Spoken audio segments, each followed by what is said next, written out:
Hello, EV enthusiasts. I've got some good news to report. I got everything hooked up and I had my wheels turning.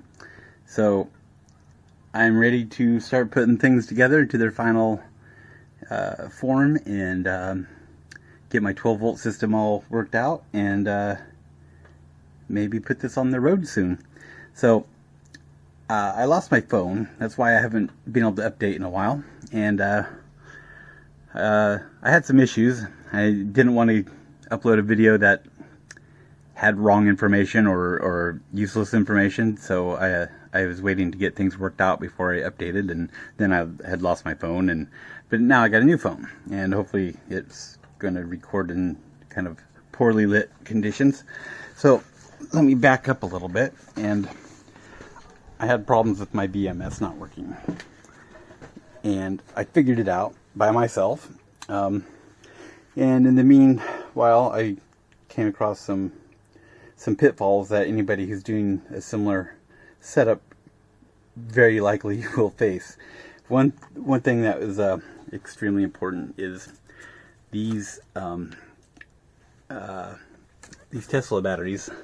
Their ribbon cables are flimsy, and they are no joke, just waiting to break and tear. And so if you have to undo and redo the plugins to the BMS to monitor your batteries, pretty good chance you're going to rip it.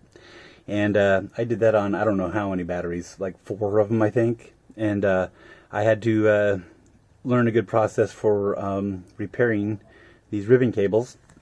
And this is what I came up with, and my lighting is bad. Let me turn oh, I can't get the flash to come on. Why not? Hold on.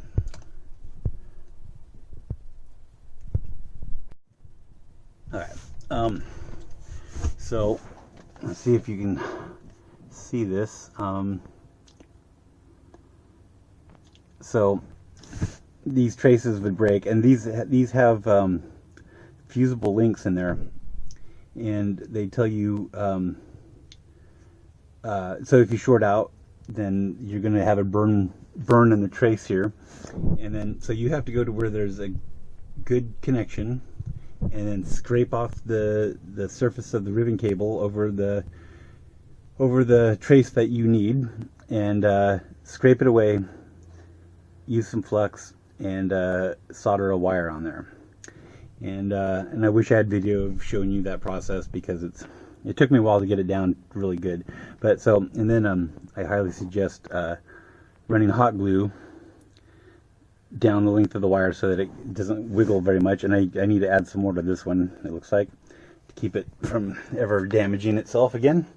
So anyway, I discovered why my BMSs were no longer working and appeared to have been malfunctioning. And I sent all the data to EV West, and I was like, what's going on? And they didn't catch what was wrong, but I finally figured it out, and it was such a simple thing. And I ended up having to buy a new BMS and a new slave unit too. So that was about $600-700 mistake. I was almost able to repair one of them, but what happens is there's a bank of resistors that are surface mounted, itty bitty tiny resistors that about half of them are burnt out in each unit.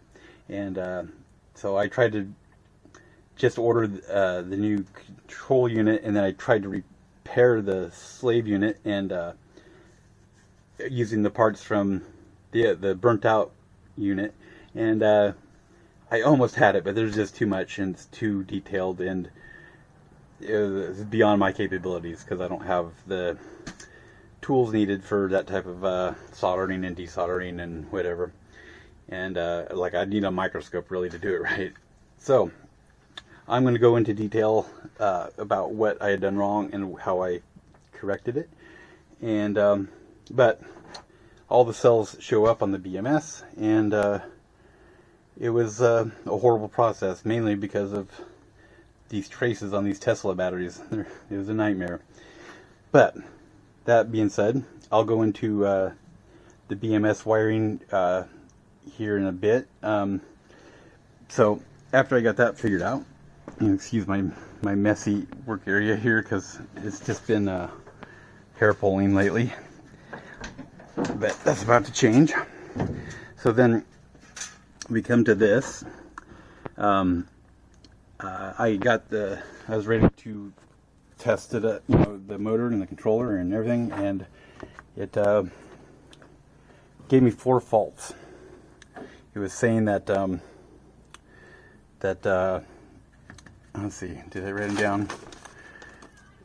It was saying that the encoder was wired wrong. It was saying that I had voltages that were out of spec, and it was saying that the number 1 fault was the pre-charge circuit was faulty. And trying to find information about that in regards to this motor controller was very, very vague and basically non-existent. And I was really not sure what to do. And I got it figured out though, on my own. After scouring the web, looking for diagrams for this type of configuration with the 144 volt controller and motor, and trying to figure out what the heck the pre-charge was, and it had something to do with the main contactor, and I just didn't know what the heck. Everything looked right, and so I got to the point where I disconnected everything off the contactor except for the motor controller. I disconnected the charger, the BMS, the DC-DC converter, everything that was extra, and I was going to see if that changed anything, which it didn't. And then I was looking on the web, and one of the last Google search entries that popped up was for a 12 volt, I can't remember what it was called, but it was a unit that was supposed to help simplify adapting your 12 volt system to an EV conversion. And I just happened to look in there, and they had a diagram of using their product with this motor controller, and they had a wiring schematic, and I looked at it, and the one thing that I noticed was that there is a little wire connecting to the controller, and it's on this spot right here that's not marked anywhere on the controller what that is. It's not in their user manual, and I was like, what the heck is going on here? And this is the pre-charge cable, and basically it charges up your capacitors in your controller before the contactor clicks over and throws a bunch of power at it, and can cause some problems because of so much power inrushing. So as soon as I hooked this up, everything was good. It took care of all of my faults. And I did have a problem with my motor controller cable. I had the ground wire switched. I don't know why I did that. I can't believe I did that, but I did, and I fixed that, and that took care of the last fault. But I was able to get in and hit the gas pedal, and my tires spun. So that was all very, very good news. And this software, let's see if I still got it up. What is this crap? Okay. So this is the software, and oh, it's not on right now, but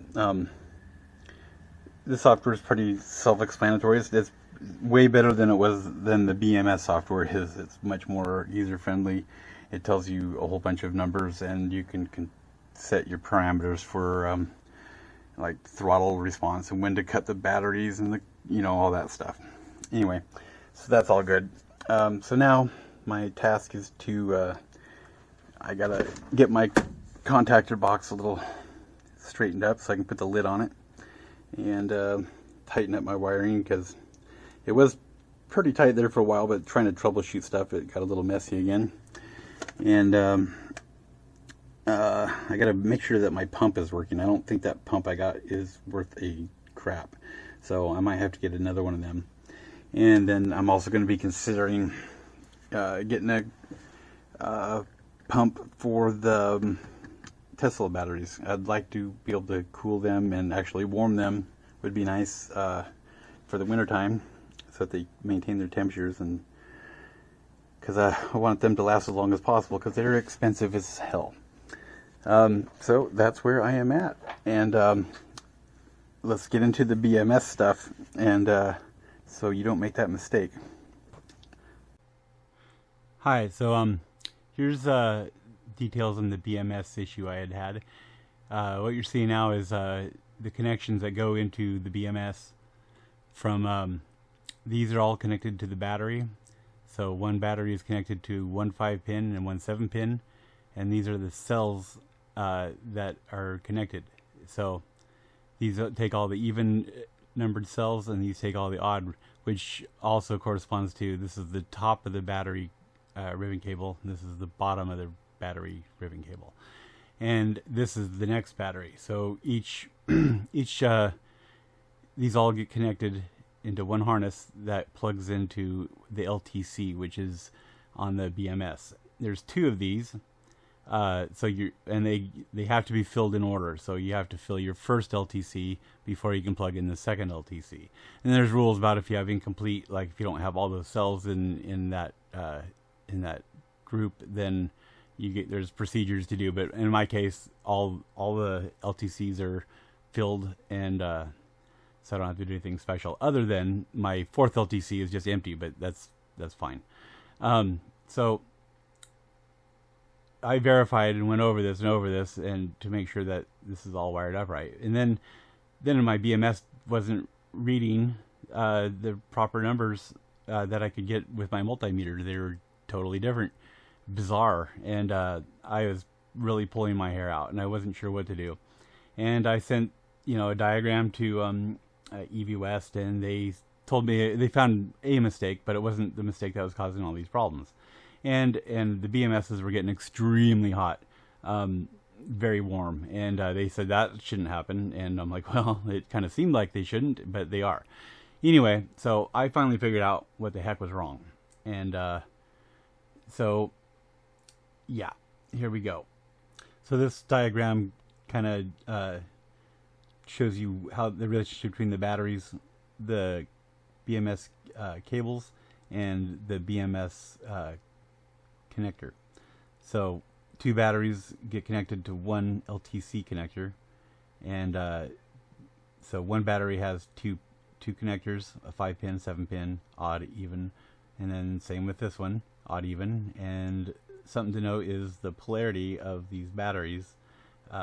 That's going to come up here in just a second as to why that's relevant. Okay, so here we have an explanation of some of the pinouts here. So the ground is the ground for 2 batteries in the eyes of the BMS. So you go through your 1 through 6 cells on the first battery, and then it's considered to be in series with the next battery. So so these are all added. Every cell is another 3.7 volts that's getting added to the total for the LTC. So you got to think of the batteries in pairs now. And so the ground point is this pin 0, which goes there on the LTC, and is looking at the ground of the very first battery you got hooked up. So it's looking at this right here. So I guess that's all my only point to that.